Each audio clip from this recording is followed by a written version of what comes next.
Fox says we bombed Iran, multiple ports, but the ceasefire is somehow still on. Donald Trump calls a reporter dirt. And of course, we are way past the 60 days of occupation. Let's get into it.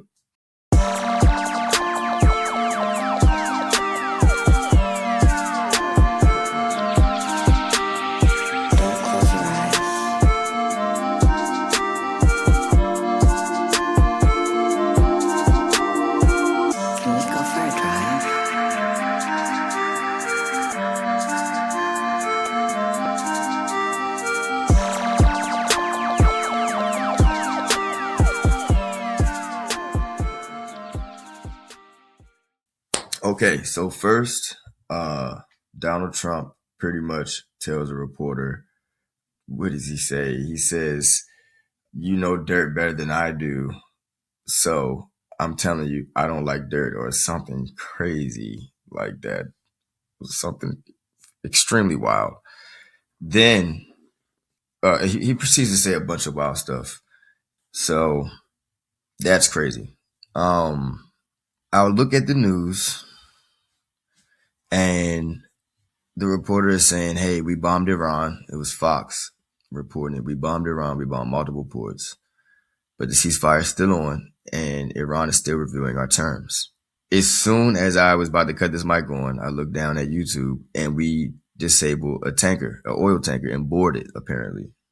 I should have finished watching the report, but it was wild. What are we as Americans? The saddest part about what I'm about to say is that it took this for Americans to really start understanding how messed up the situation was. And it really shows how attached to our comfortability we are. Because the amount of outrage we see over gas prices should have been happening when we were funding like a genocide. That's what should have happened. We should have been outraged like that. You know, we should have understood how serious the situation was when we were giving billions of dollars to somebody or a country who was violating human rights on a whole other level, and then accuse another country of violating human rights and proceed to bomb that country, killing a bunch of their citizens, even though we said that human rights was a thing. We're coming to save you from your government. So we're going to kill you. We're going to bomb you, your infrastructure, your children, because we love you, because we care about you. We bombed them, killed a bunch of their people, after claiming it was all for their human rights, as we literally funded the genocide of their cousins right over in Palestine, their brothers and sisters in Palestine. Does that, if this is happening right to us, right in front of us, how much more do we have to see before we understand that, we might have to be a little uncomfortable for a little while to rebuild this shit from the ground up. Like, we might have to be a little uncomfortable in order to make change actually happen. We can't expect this shit to just change and it's all comfort. We're going to have to be comfortable with being uncomfortable for a little while. But we can revolutionize the world. We can be real leaders in the new world. Real leaders. Tell them to release the Invention Secrecy Act of 1951. Tell them to give us the inventions that actually would have changed the world, would have actually changed the way our reality worked, the way we operated, the way we even engaged with our surroundings. There is so much, you all, that they're keeping from us, keeping us in this dark cycle. Death, destruction, resource. Oh, money. Religion. Like, politic. What are we doing? Like, we can't keep allowing this to happen. but now that gas prices are this high, it's disgusting me to say this. I really actually just tried to avoid saying it, but now that gas prices are this high, going up, Donald Trump is saying $8 is worth it, what we're doing over here, but can't tell us what we're doing. Hasn't gotten any political concessions, hasn't gotten anything, any type of agreement, no uranium, nothing. What are we still doing here? Why are we there? There's so many problems, that you could touch on in terms of everything that led up to this, and people kept saying this was going to happen. People have been saying for years that this was going to happen, but we just kept going along with everything. Why do we have to sacrifice so much for our comfort? Have you ever asked yourself that? Why should you have to sacrifice so much of your soul for comfort? What if you could be comfortable but not sacrifice so much of your time, so much of your body, so much of your mind, so much of your spirit? What if you can have comfort, but you might got to work a little hard, but you're not sacrificing. You're not actually sacrificing like deep parts of yourself. You're not becoming a dark person. You're not becoming less of a human for comfort. Do you understand that our government is making us less human? Literally 0.5 of your brain is plastic, homie. 0.5 of your motherfucking brain is plastic. They are making you literally, mentally, spiritually, and physically less human. Mentally, because you can look at a country committing genocide, literal like ethnic cleansing for no reason, for no good reason. You can watch them lie to you and then allow our funds to go over there to fund the ethnic cleansing. Watch our government give a standing ovation to the man committing the ethnic cleansing and not see and act like you see nothing. Your mind doesn't tick up. Your brain doesn't say, oh man, that is wild. You're like, oh man, whatever, man. Look, I got to worry about my bills. I got taxes around the corner. I got to worry about what I got going on. My kid got an F in English, sitting in a classroom all day, being educated on how to be a freaking worker and sit in a cubicle and actually go to the bathroom as a fucking adult. Like, what? They're lit spiritually, because you can see something like that and not feel anything. But when that bill crack your fucking mailbox, you like, whoa, I gotta fix this. Ooh. They're turning us into less than. They're making us less human, people. Real shit. They are making us less human. What are we going to do about this? Are you that attached to comfort? Are you that attached to comfort that you're willing to allow them to make you less than human? I'm not saying you can't live in your house. You're not supposed to be living in your house. I'm not saying you're not supposed to be driving your car. That's not the point. Keep your house, keep the car, keep all you're trying to keep. But this shit is about to get difficult, people. This shit is about to be difficult because we're going to have to reinvent our entire way of life. We're going to have to redo things from scratch. I hope you understand that. We're about to have to build this shit from the ground up. And we gotta build it. You know what we have to build it to do? We gotta build it to last. It has to be powerful. It has to be strong. The foundation has to be impregnable.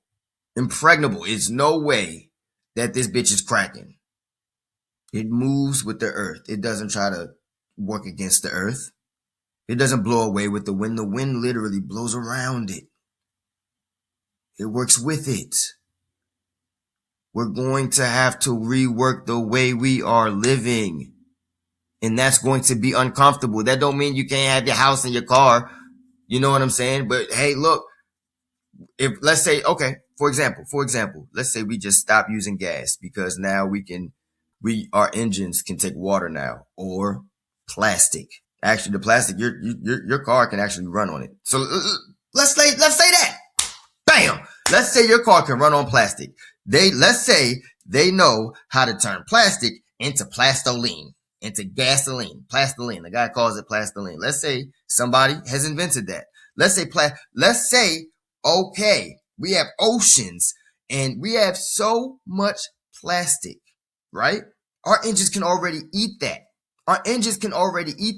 What we're going to have to do is build the stations and build big enough platforms to turn all that plastic into gas, into plastoline. That's just building it up, though. And for a while, it's going to be hard. We have to adjust to the markets. Okay, now America is no longer relying on crude oil for gas specifically. We still may use it in our, in all the things that you use it in that's not, your car. I think they use it in like clothes and, all different other types of shit. But aside from that, though, now we're good. Now, not only are we turning plastic into gas, but we're probably it's free. Like I could just go gather a bunch of plastic. I can go gather as much plastic as I can. I might got to pay for some gas. You see what I'm saying? Depending on what the yield is. I don't know what the yield is in terms of like how much gas one plastic bag would get you. It'll probably get you fucking nothing. But if I collect 1,000 plastic bags, you see what I'm saying? How much gas would that give me? How long would that last me? How many gallons? Now you're being rewarded for cleaning up. You're being rewarded. And now it's like, no, you have to. Now you might be uncomfortable because it's like, damn, I gotta go grab plastic. Get over it, bro. We've been tearing this shit up with plastic forever. Now we're not using a bunch of things that are plastic. You see what I'm saying? We're not turning our brains into plastic. That's not good, people that were 0.5 plastic. You think that was always a thing? That's not good. And they keep saying studies are still going on. We don't know the actual long-term effects. We don't know. Y'all, it's not going to be good at all. They're turning us into plastic. That is not good. How the fuck is the plastic even allowing the neurons to travel through it? Like, how is it fucking with your life energy? You know what I'm saying? Like, what? I'm not a neuroscientist or nothing like that, but how do you, like, there's no way that that the signals are passing through plastic like it's the same way it'll pass through the flesh of a brain. It does that. That's crazy. That's crazy. That is an epidemic. That is an epidemic, sir and ma'am. That is an epidemic.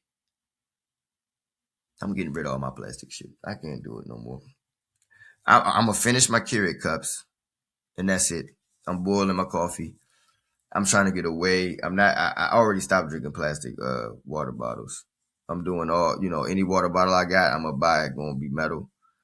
This is ridiculous, you all. We have to start making real changes. We have to start having conviction. Like, our conviction should be to really make our lives better for not just ourselves, but the people around us and our children. And I'm not talking about through working all these hours at your fucking jobs, everybody. We just work and work and work and work and work. That's not okay. Like, some of us do contribute. You see what I'm saying? My stepfather loved to cut his neighbor's yard and shit. You see what I'm saying? He contributes to his neighborhood in small ways. He'll even do, housework for free. You know what I'm saying? He rebuilt closets and all different type of stuff. So, he just like doing it. But imagine if he could do that and it really and he could scale it, not because he has to get paid, not because he has to pay bills, not because the taxes are coming. He has to make sure all of this shit is straight. Not because of that, but because he's literally helping people. He is helping all of these people. And yes, he's getting paid for it, but all of the stuff he really, really needs is already paid for. His healthcare is paid for. His home is paid for. The education of his children and everybody, that's paid for. You don't have to worry about that because the teacher's home is paid for, education is paid for, health is paid for, the doctor's health is paid for, home is paid, education is paid for. Everything is paid for. We're good. Everything is good. The money you earn, you can actually save to buy land, to start a business, to take a vacation out of country, to travel, to build. You can actually save that money and actually invest it to build upon America. And nobody's worried about it. When you're rich and you're like, yay, everybody's not looking at you with animosity because everything they have is, we're good. We're good. And it can work. It can work. 100%. 100%. I'm going to bring evidence of it working. Watch. I bet money I can find evidence of it working, and I bet money I can find a scumbag who took it and tore it apart because it worked. Think about that. I guarantee anything you can think of, I bet you, like, that's good and beautiful and I wish my engine could run on water. I bet you can find a man who invented an engine running on water, and I bet you can find a scumbag that got involved and he died. And somebody tore it apart. Can you imagine if you can fill your car up on water and let's say because of the way the engine interacts with water, it doesn't just destroy it, but it uses it in a way where it gets the most energy possible out of it, so you can get like to California and then back to like, let's say, I don't know, Kentucky or fucking Louisiana or something. You can actually go, that tank will last you for a really, really, really, really long time. Who cares if money is involved, people? Our world does not have to revolve around money. It does not have to revolve around money. Generators running on water, and the way they burn the water, or not burn it, because the way it interacts with it, the way it transmutes the energy, not destroys it. It transmutes it into something else that the engine runs on, and it gets more energy out of it. Lights go out, we're good. Our generator runs on water. It rains, we get water. That's revolutionary. Do you understand that? Fuck money. We can still have money. We can still have money. Just everything should not revolve around money. Every single necessity, every single thing should not revolve around money. Our laws should not revolve around money. Our court systems should not revolve around money. Our education should not revolve around money. Our survival should not revolve around money. Because we can work together and make life so easy and survive and be connected in a way that makes sense and not be so torn apart from money, from bills. Literal bills. Like, the reason why we don't like helping each other, nigga, I got bills. Real talk. Real talk. The reason why it's so hard to help anybody is because you got bills. Real bills. Medical bills. Right? College. Shit, maybe your kids' lunch bill rolls up because you ain't had the money to give them in a while, and they keep eating lunch, and now you owe a bunch of money. Who knows? I'm just saying. Bills. Real bills. That's what is stopping humans from being human. Do you understand that? Like, you don't want your electricity cut off. You don't want your gas cut off. When all of this stuff is set up so you have to rely on it. Just look up the story of Thomas Edison and Nikola Tesla and realize how your reality is built. Realize how your reality is shaped. Just look at that story. And in itself, if that one story, that does not happen just once. That has happened over and over and over. You can look at everything in your life. Nothing in your life is built to last. Nothing in your life is built to last. And you know how I know nothing in your life is built to last? Because I do home improvement. And I come around shit always. Now, granted, code, building something to code, yes, that's a different story. But even still, the way houses are built, they're not built to last. That's why wind tears them down. That's why they're not built to last. They're built to run an industry. One, they're built to run an industry. Two, they're built to keep you comfortable. Period. One, to run an industry. Two, to keep you comfortable. Now, if we rebuilt houses that lasted pretty much forever, right? All we had to do was maintain them, clean them. You know, if something falls apart, everything is built to last for so long. Everything is just there to produce energy forever, for a long time, for a long time. You know what's going to happen? We're going to be able to focus on other things. You think problems stop at that? Do you think our problems are going to stop at that? Population, yeah, that might become an issue. What are we going to do about that? Are we going to create bases? Are we going to do colonies out in space stations? Are we going to look for other planets? Are we going to Are we going to form new ways of traveling through the universe?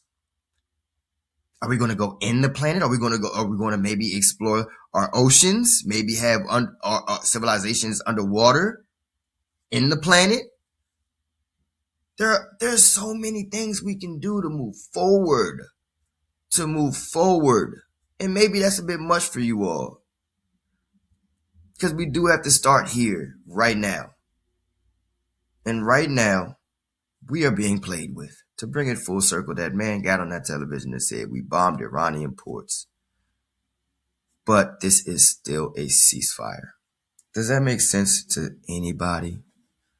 We're still in a ceasefire, but we just disabled a tanker and boarded it. We invaded Iran or started bombing them, whatever you want to call it, February 28th, with no permission from Congress. After April 28th, even if you want to say May 1st, after May 1st, that's 30 days. 60 days, sorry. Correction. That is 60 days. We are no longer supposed to be in Iran, people. We are no longer supposed to be in Iran. Without permission from Congress and without a mandate, a threat, an absolute threat to America, we are no longer supposed to be there. He may be able to tack another 30 days on there if there was a threat to America, but there is none. Bombing Iranian ports, people, believe it or not, is a direct violation of a ceasefire. Did Iran do some bombing as well? Absolutely. So why are we still calling it a ceasefire? Because you're going to hear all type of people say because he's looking for a way out, he's looking for this. No, he's looking for a way around Congress. That's what I believe, at least. I believe he is looking for a way around Congress because there's no way for him to back out of this without losing face, without completely, just losing everything. Israel, they have sucked him into a crazy position. And if he does, and also I bet money, if he leaves without accomplishing whatever Israel is trying to do, I bet money shit comes out with Epstein. Like the actual shit with Epstein comes out. I bet money Israel can flip this country inside out if it wanted to. I'm so serious when I say that. I think they can flip this country inside. I think they have so much dirt on so many people and so many. If they showed it to us, we are going to get so mad. We're going to get so enraged. It'll be horrific. Do you understand what I'm telling you? Like bad. So there's no way you would literally. I bet money it's like the sick shit that we've already found out once again. And because it's not affecting your pockets, we found out some sick shit about Epstein. They released emails that was sick, wild shit, confirming some of people's like darkest belief. They was already on some dark shit. And then it came out that really dark stuff was taking place with Epstein and all our politicians. But it's not affecting your pockets. So it doesn't affect you. You still have to go to work. You still have to provide. I get it. I really do. I promise I understand. It makes sense. Their game plan is working. So I'm asking, how do we fix this? If we know it's their game plan, if we know they're the ones keeping us down, we know they're the ones holding us hostage to the point where we're allowing them to take our money and fund genocide and then allowing them to take our money and bomb another country over human rights. Is your comfortability that important? It's going to be uncomfortable because guess what? You'll still come home, but it might not be no food in there. It might be like, oh shit, we're starving. How do we do this? People, we got to come together and be like, okay, it's land over here. It's land over here. How do we turn this land into fruits, vegetables? How many people is it? How much land do we need to feed this many people? Who knows anything? Because guess what? We don't know shit. Most of us know nothing on how to do anything, how to survive. That's the uncomfortable part. You still have your house though. You still have your car. But the hard part is the transition, people. But we can transition into something so beautiful, we don't have to worry about this shit no more. Healthcare, free. Education, free. Education, being a doctor should not be based on money. It should be based on skill. Your willingness to heal and cure. That's it. That's what allows you to be a fucking doctor, people. I'm dying here, man. Like, this is wild. This is crazy. Being a teacher should not be based on money. It should be based on how bad do you want to educate and further education. How bad do you want to innovate education? How bad do you want to see other people educated? Educated. Not just taught. I'm going to teach you a lesson. Not I'm going to educate you a lesson. I'm going to teach you a lesson. We need to be educated. We need to come together, accept our reality. We are going to be uncomfortable unless we gain these skills to survive right now. Unless we gain the skills to survive right now. And it's so hard because everything with gas, bro, with everything, they're taking away every opportunity for you to even have the time to learn the skill, to take the time to learn the skill. So that way, you know, you can survive. We're exhausted. We're 0.5% plastic.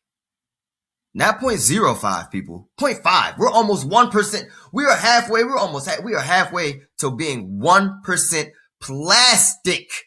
We should be no percent plastic. What you want to wait till it's 30% plastic before you do something else? Bro, ooh. You want to wait till it's 30% before you do something? You want to wait till it's 10%? You want to wait till it's 5% plastic? 3%? Halfway to being 1% plastic. How much less human do you want to become? How much less of a human do you want to become? I don't even have nobody to really talk to about this shit and relieve this, so I'm relieving it right here on this mic because I don't have a clue as to like what else I'm supposed to do right now. I know I'm learning how to build houses. I know that was my way of my skill set. I'm learning how to build houses. I'm learning how to shoot guns for hunting. And my next thing is going to be grow. You know what I'm saying? It's going to be growing. And of course, just health in general. You know what I mean? Just becoming healthy, more healthy in general. Like, I'm definitely cutting out plastics. For sure, I'm definitely about to like look at ways to just stay away from that as much as possible. Keep my kid away from it as much as possible. And really stand on it. Really stand on it. Because the dot has been connected. And even, regardless of how stressed I am over my bills, over my life, with work, with so much, just piled on top, just piled and piled and piled and piled on top of it. I feel like I don't have the capacity. I feel like I don't have the mental capacity to deal with it. Because so much is piled on top of me. But regardless of how I feel, the main thing I believe is that the all is mind and the universe is mental. And that means if I am a mental creation of the all mind, then I have access to the manifestation of the all mind. And we're going to manifest something beautiful, something resilient, impactful, something amazing. Like, share, and subscribe. We need it. We appreciate it. Trying to grow the channel as fast as possible. So like it, share it, subscribe to it. And just don't forget, no matter who you are, no matter what you believe, the all is mind and the universe is mental. Okay? It doesn't go against anything you believe. It doesn't go against any of your morals, your principles, nothing like that. But understanding that we are all connected through consciousness. Understanding that we are all connected through consciousness. Let's just do our best to come together and raise our consciousnesses so that way we're putting out good vibrations instead of bad vibrations. I love you. Be blessed. Peace. Konekt.